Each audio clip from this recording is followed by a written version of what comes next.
A Rádio Educadora do Maranhão passa a apresentar Bíblia no Rádio, com Padre Flávio Collins. O seu estudo bíblico diário sobre a Palavra de Deus. Os autores, as principais mensagens, os personagens, a espiritualidade, as curiosidades e muito mais. Bíblia no Rádio, a partir de agora, na Educadora. Saudação, querido amigo ouvinte da Rádio Educadora do Maranhão. Eu sou o Padre Guto Feitosa. Estamos iniciando mais uma edição do nosso programa Bíblia no Rádio, seu estudo diário da Palavra de Deus, seu estudo bíblico aqui na emissora do Povo de Deus, Rádio Educadora, 560 kHz, 25 mil watts de potência, 54 anos de missão, de experiência, com a nobre missão de tocar e encantar o seu coração. Nosso estudo bíblico, Bíblia no Rádio, começando agora, e ele é uma parceria com o Padre Flávio Collins, reitor do Santuário Nossa Senhora de Nazaré, professor de Bíblia na Faculdade Católica IESMA, e Padre Flávio já está aqui conosco para o programa de hoje. Saudações, Padre Flávio. Olá, Padre Guto, tudo bem? Tudo bom, graças a Deus. Seja bem-vindo para hoje iniciarmos o estudo do livro dos Juízes. Pois é, exatamente. Muito bem. Padre Flávio, eu lembro ao ouvinte que ele pode participar pelo WhatsApp no 987572140, 987572140, sempre mensagem de texto. Ao final do programa a gente coloca as mensagens, as questões, as dúvidas. Padre Flávio, creio que antes de falar do livro dos Juízes, talvez um pequeno desfecho, um pequeno comentário, porque no último programa nós concluímos o livro de Josué, correto? Apresentamos em linhas gerais, né? Claro que há muitas coisas a serem ditas sobre o livro de Josué, mas isso vai ficar para uma outra ocasião, né? Pode aqui é a nossa intenção, que é apresentar de uma maneira, né, resumida, sintética, aquilo que talvez seja o principal no livro, de cada livro bíblico. Isso. Muito bem, então a gente pode partir logo para o livro dos Juízes. O livro dos Juízes, muito bem. É preciso recordar que nós estamos tratando da primeira parte dessas 4, né, subdivisões que a gente falou um pouquinho, presentes no bloco Bíblia Católica, bloco chamado Livros Históricos, que segue exatamente o bloco Pentateuco. E aí nós estamos tratando dessa subdivisão do segundo bloco de livros históricos, naquela que é conhecida como obra histórica deuteronomista. Recordando que é chamada assim porque teria sido um autor, não se sabe quem, né? Só se sabe que é chamado de deuteronomista porque toda essa primeira parte, que vai de Josué ao livro dos reis, incluindo Samuel, Juízes, é claro, ela é composta segundo o estilo e segundo a teologia de quem escreveu o livro do Deuteronômio. Por isso, o pensador, né, que trouxe essa teoria, que é bastante aceita hoje, chama esse, seria autor, suposto autor, então, de deuteronomista. Hoje se fala de uma escola, né, uma escola deuteronomista. Falando de escola, Padre Guto, tem estudantes de teologia nos acompanhando, viu? Hoje eu falei com um, inclusive. Que ótimo. A gente deveria, estamos fazendo, na verdade, né, de outra forma. Deveríamos estudar os livros históricos, começamos, mas aí veio a pandemia, a suspensão, aí não podemos continuar. Então, os estudantes aí de teologia estão também nos acompanhando como uma forma de aprofundar certamente os estudos que estão fazendo. Isso é importante. Que bom. Então, eu falei de escola, né? Então, hoje a crítica, né, exegética fala não de um autor deuteronomista, mas uma espécie de escola deuteronomista, ou seja, vários autores, várias pessoas que seguindo uma mesma tradição compuseram essa história. Então, Josué é o primeiro livro dessa história deuteronomista, e vamos hoje começar a falar do livro dos Juízes, que é o segundo livro dessa obra histórica deuteronomista. Importante, a primeira coisa importante a dizer é que o título, né, o livro dos Juízes, em hebraico é chamado de Sefer Shofetim, Sefer quer dizer livro, né? Shofetim é a palavra que nós traduzimos juízes. Em latim é chamado de Iudices, em grego Kritai. Então, o livro dos Juízes, né, se chama assim por causa dos personagens centrais do livro. Que ontem antecipamos, né, são 12. Sim. E aí, com uma subdivisão lá, entre maiores e menores. A gente vai falar disso hoje.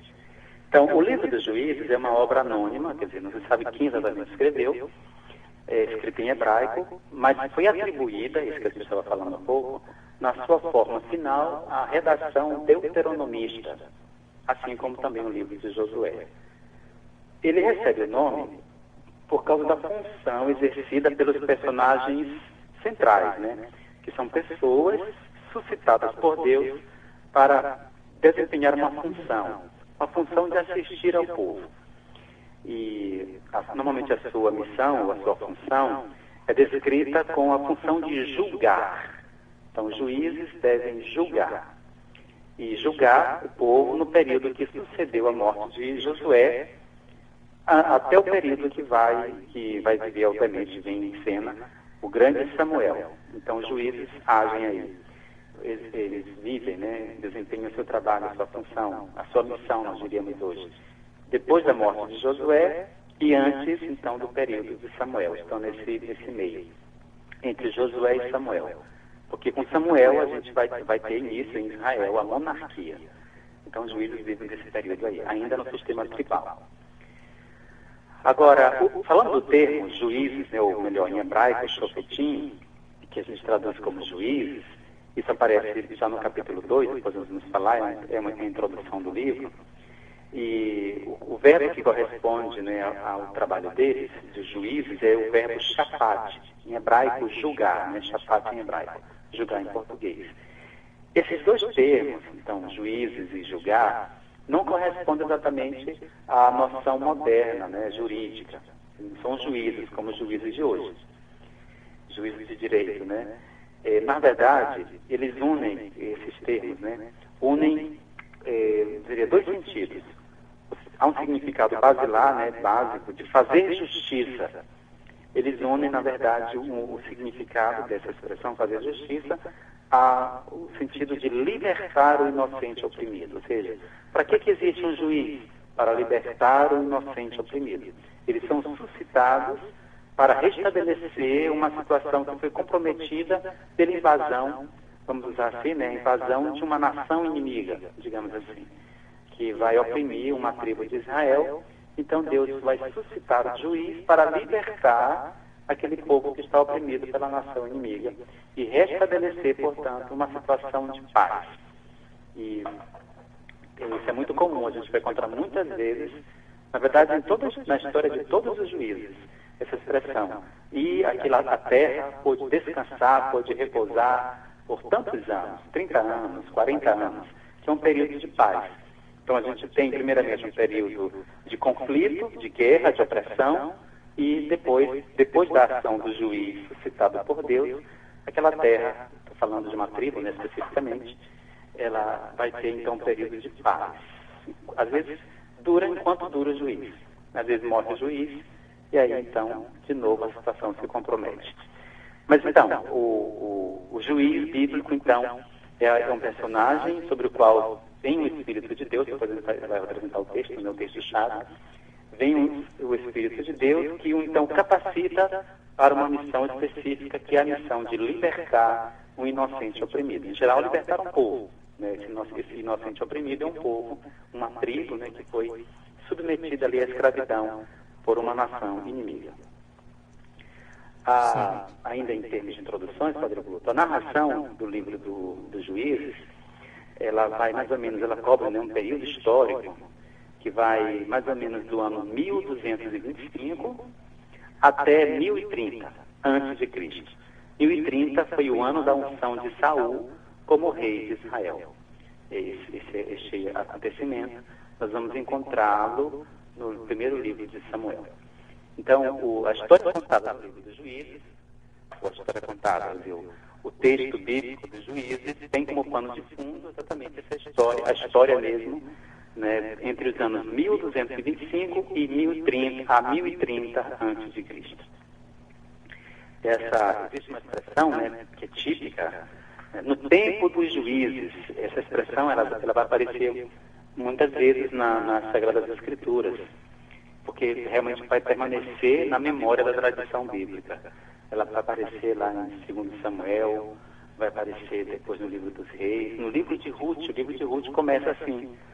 Talvez por isso mesmo, logo depois de Juízes vem o livro de Ruth, né, por conta dessa expressão, no tempo dos juízes, o que dá a impressão de que Ruth teria sido escrito, o livro de Ruth teria sido escrito nesse período. De qualquer modo, o que fica na memória da tradição bíblica é um período glorioso, viu? O período dos juízes. É um período glorioso. Bem, dito isso, vamos um pouco ao conteúdo geral e a estrutura, né, a estrutura do livro. O livro compreende uma parte central, né, que é o fundamental dele.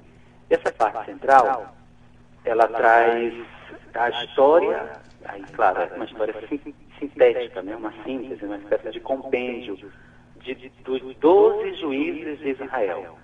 Essa parte central, ela começa no capítulo 3, deixa eu abrir aqui a minha Bíblia, no capítulo 3, versículo 7, e vai até o capítulo 16, versículo 31, com a história de Sansão.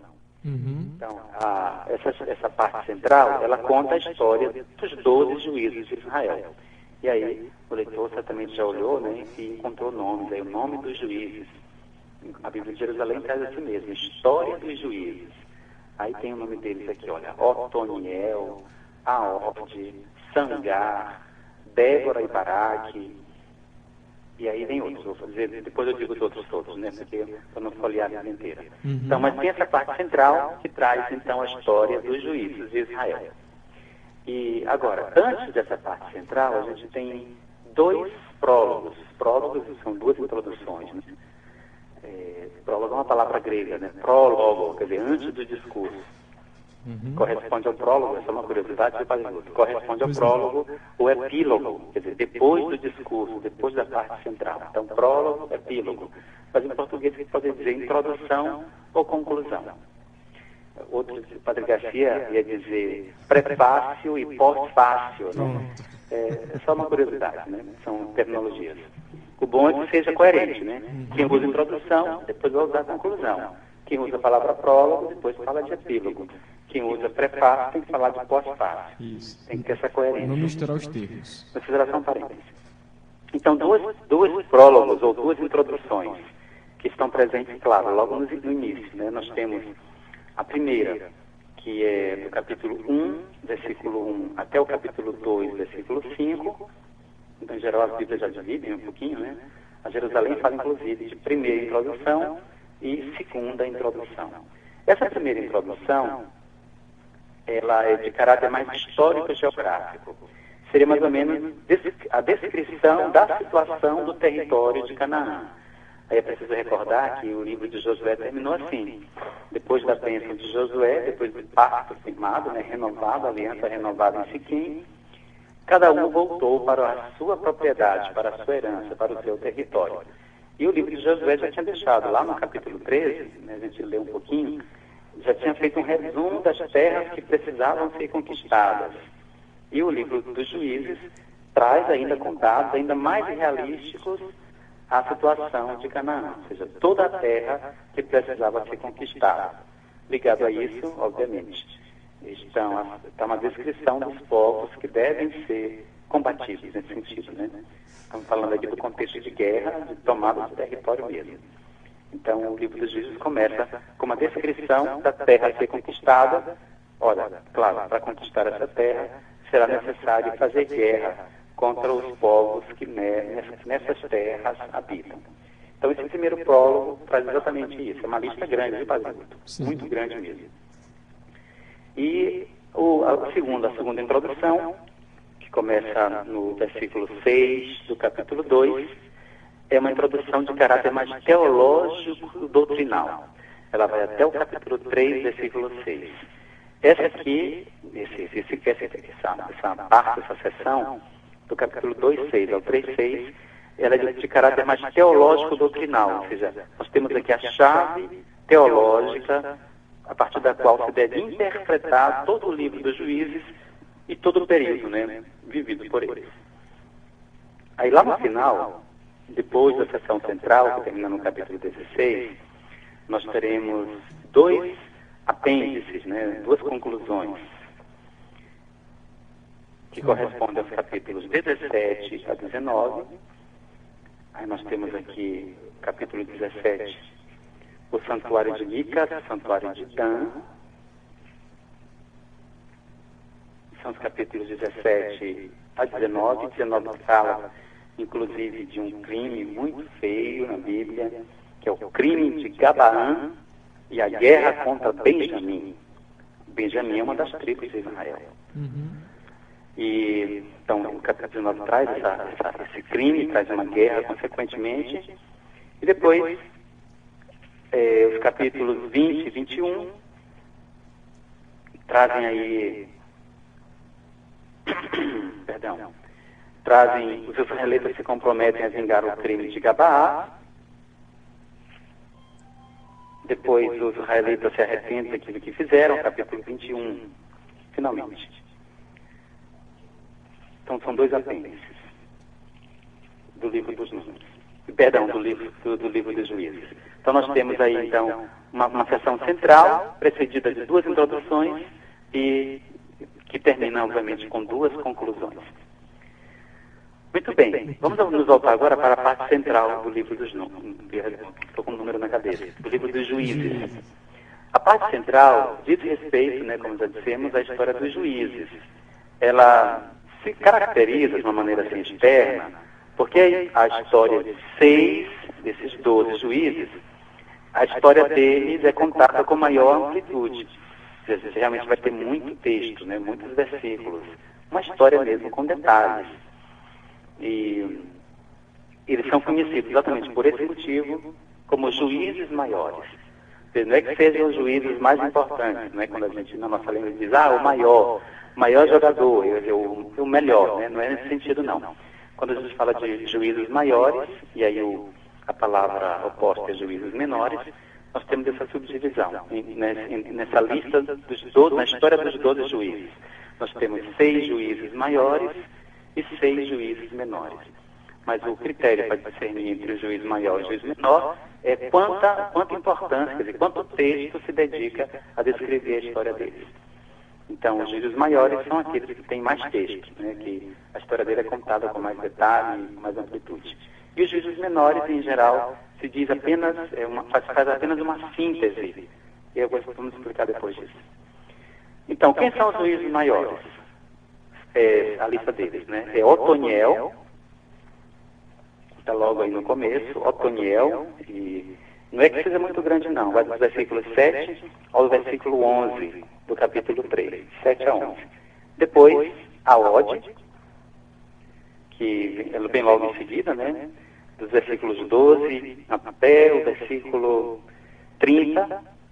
Aí depois nós temos uma história maior, a história de... Aqui nós temos uma juíza, juntamente com o juiz. É Débora, a famosa Débora. Débora e Baraque. Então a história de Débora e Baraque é contada aí no capítulo 4. Aí o capítulo 5 traz o famoso Cântico de Débora. Muito bonito. E, então, capítulo 4 e 5 nós temos a história de Baraque e Débora. O capítulo 6 traz a história do juiz Gedeão, que tem uma história de vocação parecida um pouco com aquela de Moisés, né, por um dos aspectos. A vocação de Gedeão. Então tem o capítulo 6, esse já é um pouco maior. Capítulo 6, capítulo 7, capítulo 8, capítulo 9, um pouco mais. Pronto, até o capítulo 9. Já o capítulo 10 traz um outro juiz, que tem algo muito particular, né? É o juiz Jefté. Embora ele seja apresentado aqui no capítulo 10, a história dele começa um pouquinho lá no versículo 6, tem outros dois, né, que são colocados ali, Tola e Jair. Então tem a história de Jefté no capítulo 10, capítulo 11, ele fez um voto insensato, vamos falar desse voto depois. E aí, finalmente, o capítulo 3 traz a história 13, traz a história de Sansão. Então, capítulo 13, capítulo 14, capítulo 15 e capítulo 16. A história de Sansão, que que é certamente o juiz, né, mais conhecido entre os juízes de Israel. Certamente é. Então, esses são os 6 juízes maiores. Otoniel, Aode, Débora com Baraque, né, Gedeão, Jefté e Sansão. Dos outros 6, que são os chamados juízes menores, são descritos perfis em brevíssimos quadros, né, são bem sintéticos, por isso são chamados de juízes menores. E eles estão aí no meio, né, a gente passou, e certamente viu o nome deles. É Sangar, o primeiro, Tola, Jair, Abessam, Elon e Abidom. Então, esses são os 6 juízes menores. Repita, Padre Flávio, por favor. Não precisa repetir o nome deles, porque está na Bíblia. Então, a pessoa depois pode olhar com calma. Esses são os menores, né? E se não lembrar, basta ver, né? Que a história deles, às vezes é um versículo, 2 versículos. Vou pegar um aqui para dar um exemplo. Lá do início. Nós temos a história de Sangar, no versículo 31 do capítulo 3. Se diz, em um versículo, na verdade. Depois dele, está falando de Aode, né? Depois de Aode, veio Sangar, filho de Anate, que feriu 600 filisteus com uma aguilhada de bois. Ele também salvou Israel. Pronto, esse é um juiz menor, quer dizer, menor porque a vida dele é descrita aí em um versículo apenas. E temos outros, claro, né? Para citar ainda mais um exemplo, eles têm uma lista aqui pertinho deles. Lá no capítulo 10, ao introduzir, antes de falar de Jefté, o capítulo 10 fala de Tola e de Jair. Veja o versículo 10, capítulo 10, versículo 1 e 2. Depois de Abimeleque, levantou-se para livrar Israel Tola, filho de Fua, filho de Dodo.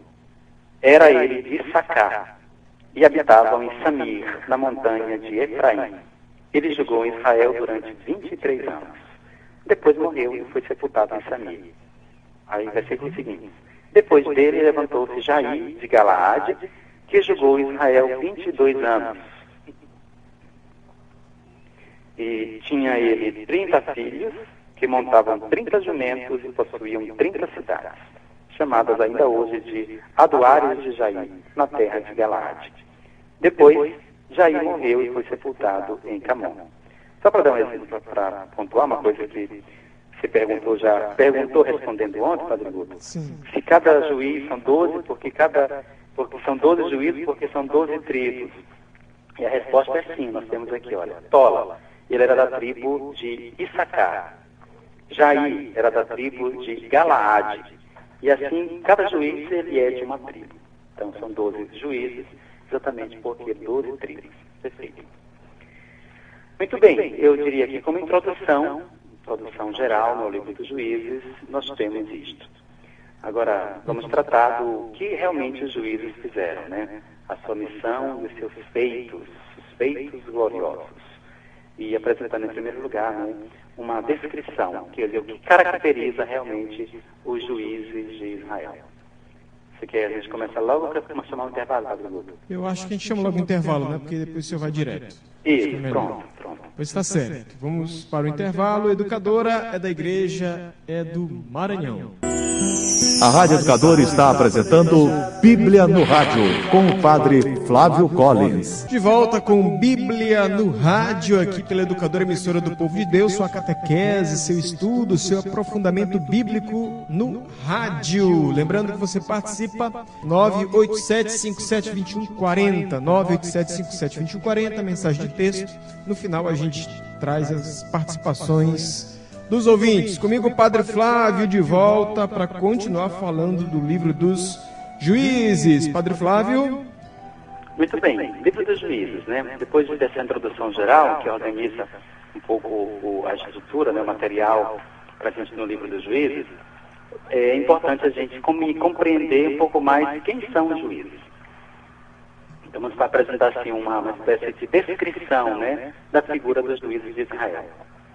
E é possível, claro, a partir dos dados apresentados na própria história dos juízes, sobretudo dos juízes maiores, né, de quem a gente possui mais texto, mais dados.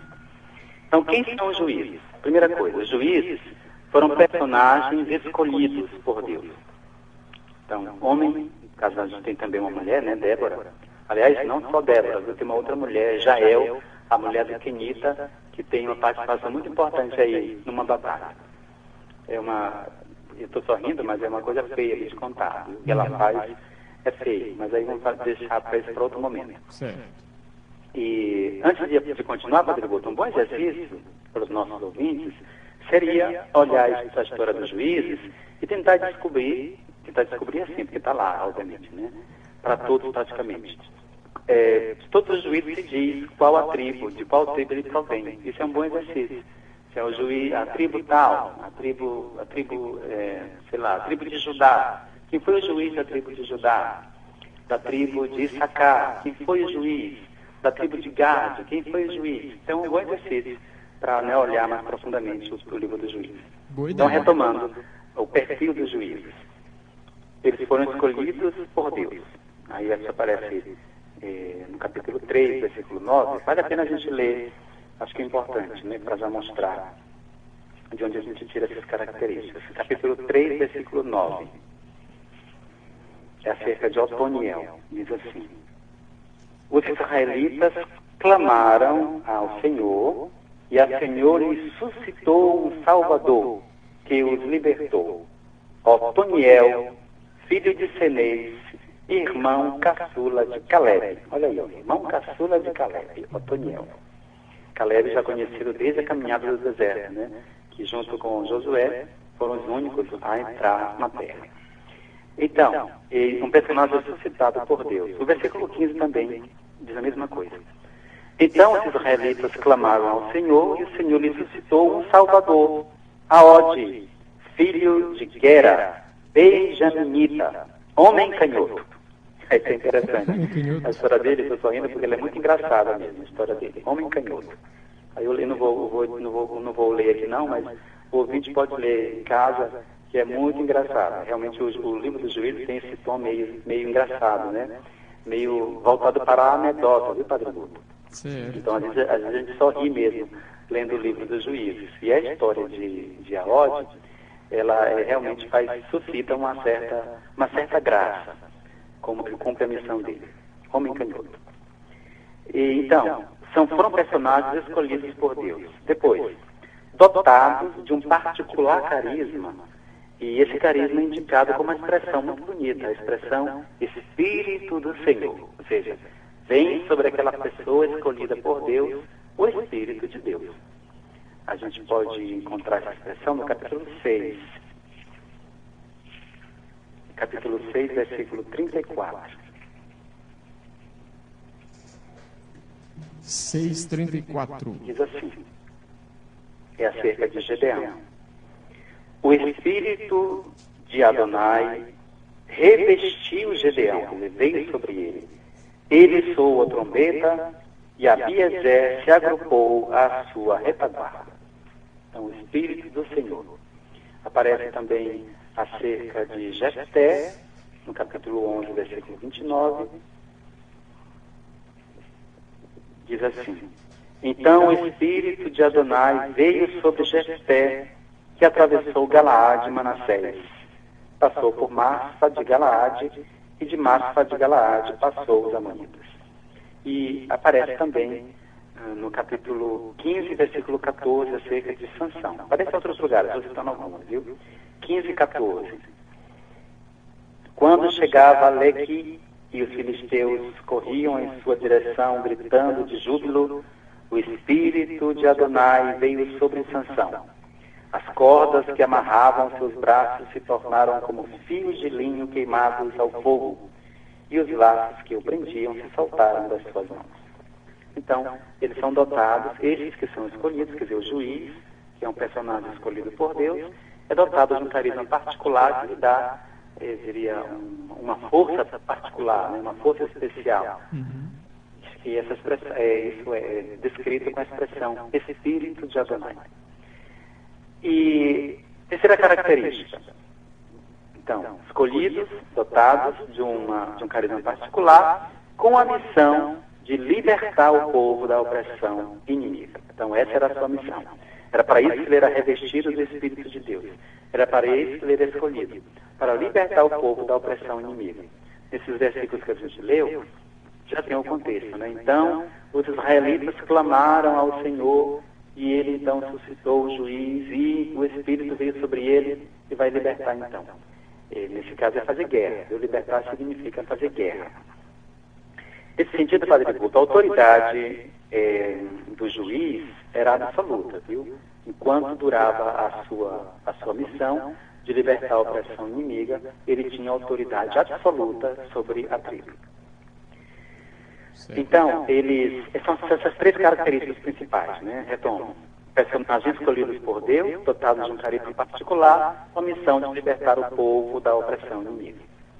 Eles realizavam a justiça no sentido de que eles combatiam as batalhas do Senhor para reivindicar os direitos do inteiro povo. Aí é interessante que, então Israel clamou, mas se trata de uma tribo específica, é uma tribo que está sendo oprimida. Mas quando essa tribo clama, o autor descreve não o clamor de uma tribo específica, mas o clamor de todo Israel. E, de novo, aquela história da unidade, né, da comunhão. Quer dizer que se uma tribo está em perigo, é todo Israel que está em perigo.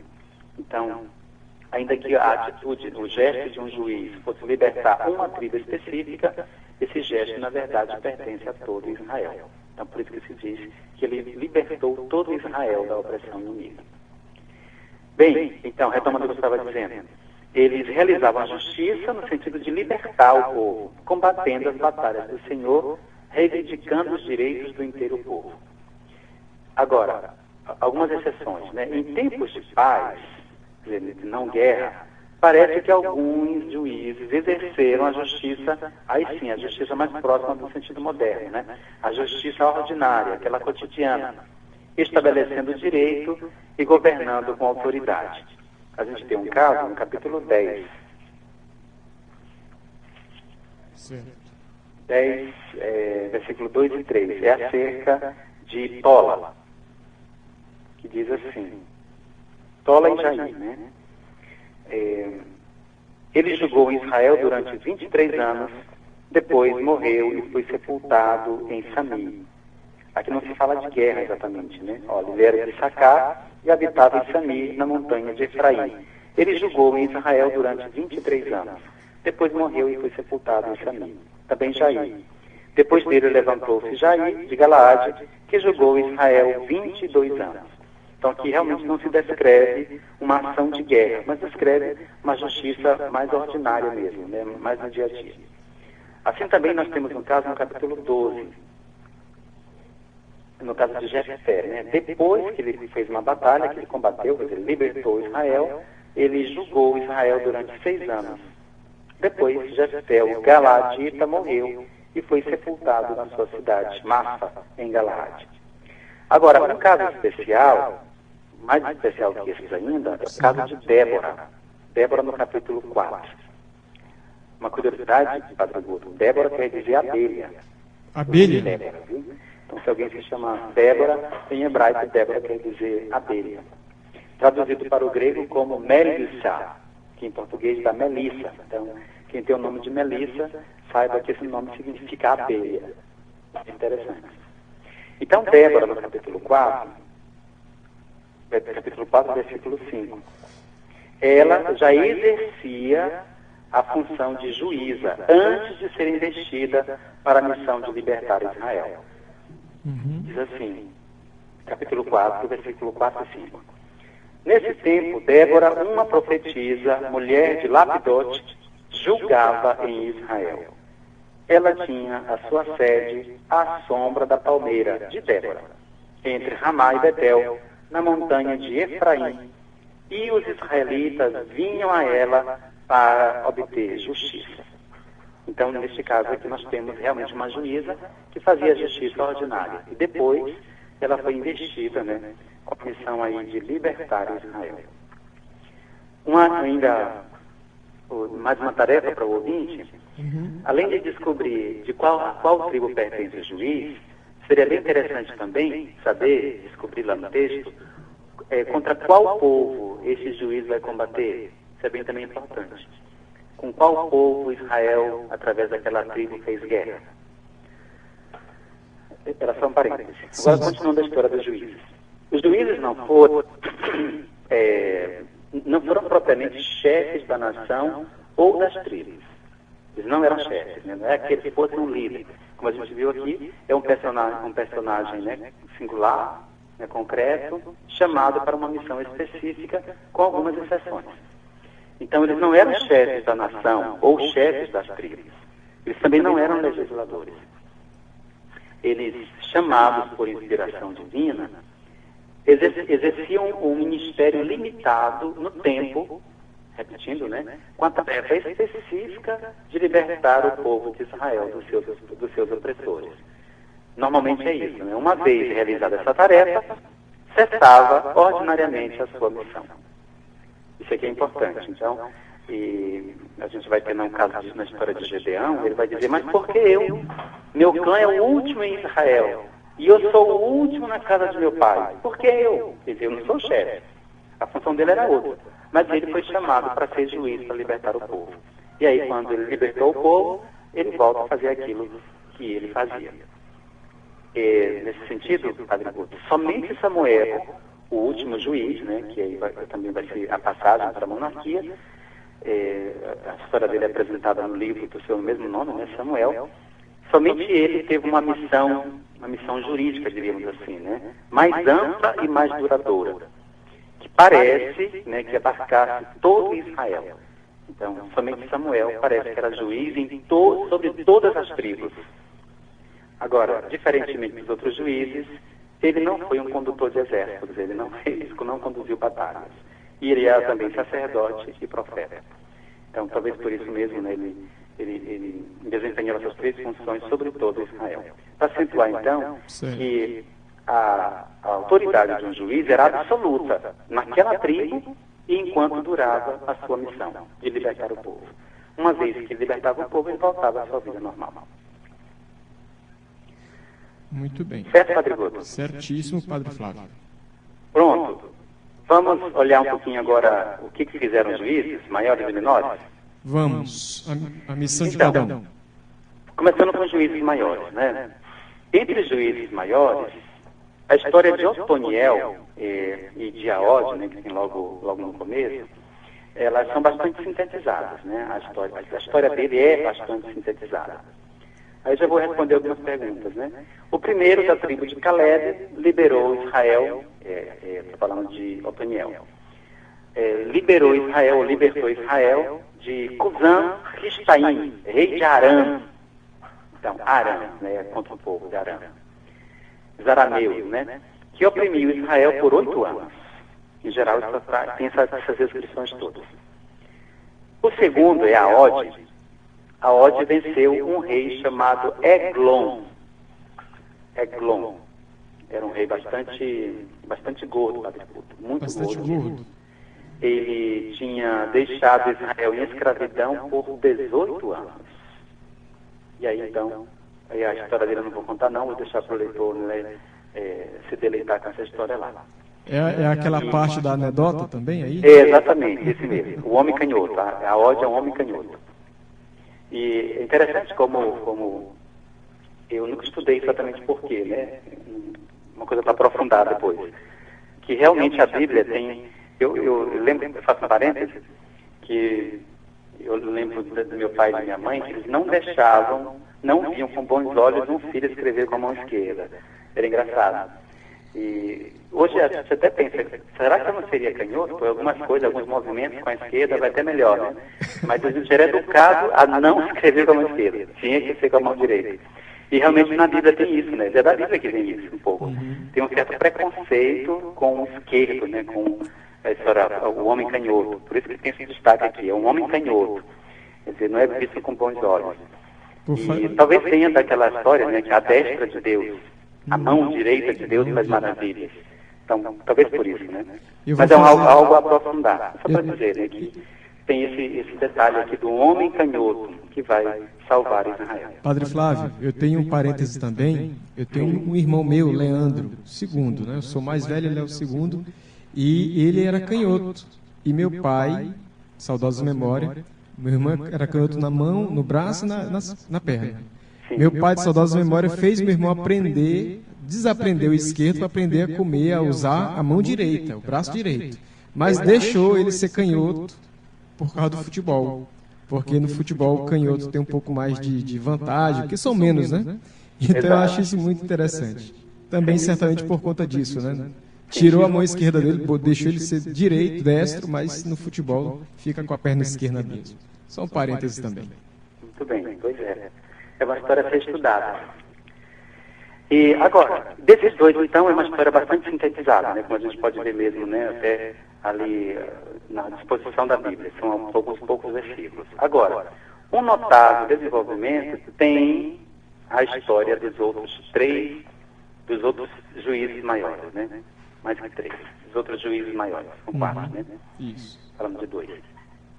A história de Baraque e Débora é contada nos capítulos 4 e 5, com ali o cântico de Débora, né, que é de grande interesse histórico-religioso.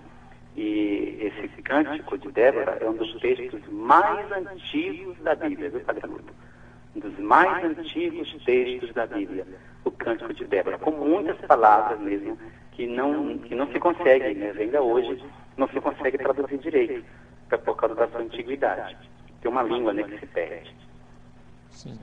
E Débora, como eu disse, cujo nome significa abelha, ela é apresentada como juíza e profetisa da tribo de Efraim, antes mesmo da guerra contra os cananeus. Aí vai lutar contra os cananeus. Movida pelo Espírito do Senhor, de Adonai, ela vai encorajar Baraque, que é de uma outra tribo, então nós temos 2 tribos, né, lutando, Baraque de Neftali, a começar a guerra contra os cananeus, conduzidos por um homem chamado Sísara, chefe do exército de Iabim. Iabim é o rei de Canaã. E sobre o qual, né, se sobrepôs perto da torrente de Quisson, lá na planície de Megido. Essa palavra, né, planície de Megido, depois tem a montanha de Megido, que ela é muito importante na Bíblia, montanha de Megido. Inclusive, dessa palavra traduzida para o grego, surge uma palavra que normalmente os cristãos têm medo, né? Em hebraico é Ha-Megido. Ha-Megido. E isso convertido para o grego deu a expressão Armagedon, o famoso Armagedon. E aí quando se fala de Armagedon, a pessoa pensa logo em fim do mundo, né? Pensa em batalha e tudo. Isso foi um trabalho feito depois pela literatura apocalíptica, né? Que projeta aí uma batalha final, chamada de batalha escatológica. Mas Megido, depois chega o momento da gente falar dela, né? Realmente aconteceu uma coisa muito triste nessa montanha lá para a história de Israel. Certo. Então, é bem interessante essa história de Débora, porque Baraque é meio medroso, né? É um homem que parece que foge à luta, no caso, à missão mesmo. E então, Débora é que vai encorajá-lo. E por causa exatamente dessa resistência de Baraque, não será ele a matar o gente chamado chefe do exército de Sísara. Não será ele. Vai ser uma mulher chamada Jael. E isso está previsto, né? Deus vai dizer aqui, depois o leitor pode ver no texto bíblico, que, de fato, porque ele se refutou, né? Ele, de algum modo, não quis ir, Deus diz, a vitória, portanto, não será tua. Não serás tu a derrotar o grande chefe do exército. E realmente quem derrota é Jael, a mulher do Quenita. Eu vou só concluir para a gente deixar abrir para as perguntas. Ok. Mas o final da história é assim, Sísara é perseguido e chega lá no lugar, né, perto da cabana onde mora Jael, a mulher do Quenita, e ela então diz, entre aqui, meu senhor, eu vou te esconder. Então, ele entrou, ela o escondeu debaixo de uma lona, vamos dizer assim, uma lona, né? E ele dormiu. Pois ela pegou uma estaca e cravou-lhe na cabeça até chegar ao chão. É feio, viu? Eu ouvi isso na Bíblia, né? Mas no contexto de guerra, pronto. E aí, então, quando chega Baraque perseguindo Sísara, ela diz, venha ver, ele está aqui deitado. Aí, quando mostra, está lá o homem morto, quer dizer, então Israel foi libertado da força aí dos cananeus. Jael, a mulher do Quenita, tem inclusive um canto, eu lembro, que eu acho que, não sei exatamente se era do Zé Vicente, mas ele falava, né, vamos a Débora falar da nossa dor. Canto bonito, que exatamente conta essa história aí de Débora e de Jael, a mulher do Quenita. Então, uma vitória de mulheres. A vitória contra os cananeus. A vitória é de Débora e a vitória é de Jael, a mulher do Quenita. Muito bem. Débora e Jael, nosso destaque hoje do livro dos Juízes. Vamos para as perguntas, questões? Vamos lá. Muito bem, tem aqui algumas. Aqui algumas saudações apenas. O Manuel Góes está ouvindo Bíblia no rádio pela educadora. Não diz de onde fala, mas tem aqui um símbolo flamenguista, né? Já dá para saber o time que ele torce. Aqui também, saudações, Padre Guto, Padre Flávio Collins, parabéns pela iniciativa. Uma pergunta para enriquecer o programa. O personagem Sansão, por que teve um destaque maior sobre ele? Até filmes foram feitos. E o papel da Dalila, por que ela o traiu? Para ajudar a enriquecer mais o programa, um abraço do irmão diácono William. Não sei se essa pergunta é para hoje ou fica mais para frente, Padre Flávio, o senhor decide. Vamos deixar de falar de Sansão no próximo programa, né? Porque a gente vai apresentá-lo, a gente está apresentando um pouquinho, em resumo, a história de cada um deles. Então falamos aí de Otoniel, de Aode, agora de Débora com Baraque e a personagem Jael. Então a gente vai continuar apresentando, né? Então vamos falar de Gedeão, de Jefté e finalmente de Sansão. Certo. Então, diácono, guarda a tua pergunta para o próximo programa, ela vai ser respondida. Também com a gente a Eulenir Nunes Cutrins. Olá, estou ouvindo Bíblia no rádio pela educadora AM. Obrigado, Eulenir. Depois você coloca aqui de onde é que você está falando. Aqui o nosso amigo Macedo do Quatraque. Saudações, Padre Flávio e Padre Guto e todo o povo de Deus, ouvintes da educadora. Ontem perdi o programa, tive que sair nesse horário, esqueci de levar o celular, porque eu tenho um aplicativo, estou usando um rádio e celular. Eu fiz 2 perguntas no programa passado, e aí para saber hoje, né? A jurisdição do juiz era só na tribo a que ele pertencia? É a primeira pergunta. E a segunda, o objetivo do juiz na sua tribo. Então, Padre Flávio, com o senhor. Tá. Eu pensei que tinha mais coisa. Então, sim, eu de algum modo apresentei na primeira parte isso, né? Sim. É que a missão do juiz era assim, era de acordo com a tribo. Então, o juiz pertence à tribo. E ele é suscitado para uma missão particular, e a missão particular é libertar o povo de uma opressão inimiga. Então, a gente vê aqui, né, que os cananeus oprimiram Israel aí durante muito tempo. E, então, são suscitados juízes. No caso aqui, Débora já era uma juíza, mas Baraque é suscitado, e ela então que vai ser aí porta-voz de Deus, vai encorajá-lo a libertar aquele povo. Então, não nem falar nem de jurisdição, né? Porque não era exatamente isso, né? Isso que o juiz fazia. O juiz era escolhido, dotado de um carisma particular, com o Espírito de Deus, com a missão de libertar Israel de uma opressão inimiga.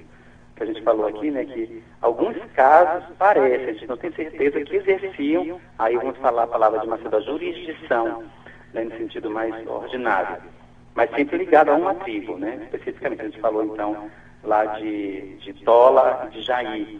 E o único caso mesmo específico aqui que se fala de uma jurisdição da justiça ordinária é o caso de Débora, que Nádia julgava ali na porta da cidade, ali perto do Carvalho, na verdade.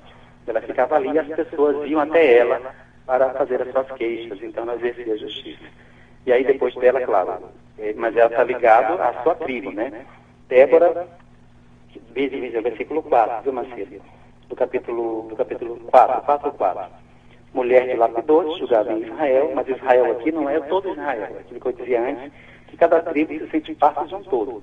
Então a história de uma tribo, isso vai ser um pouco a conclusão do livro, né? A história de uma tribo é a história do povo inteiro, não apenas de um. Ela tinha sua sede à sombra da palmeira de Débora, entre Ramá e Betel, na montanha de Efraim.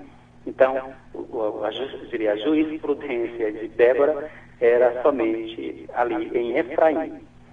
O único mesmo que exerceu, parece mesmo, que exerceu um julgamento sobre todo Israel foi Samuel. Esse é o livro seguinte, que também era profeta e sacerdote. E não era um condutor de exércitos, como praticamente todos os outros juízes foram. Muito bem. Padre Flávio, chegaram várias aqui, eu vou tentar ler todas para o senhor fazer um comentário final aqui.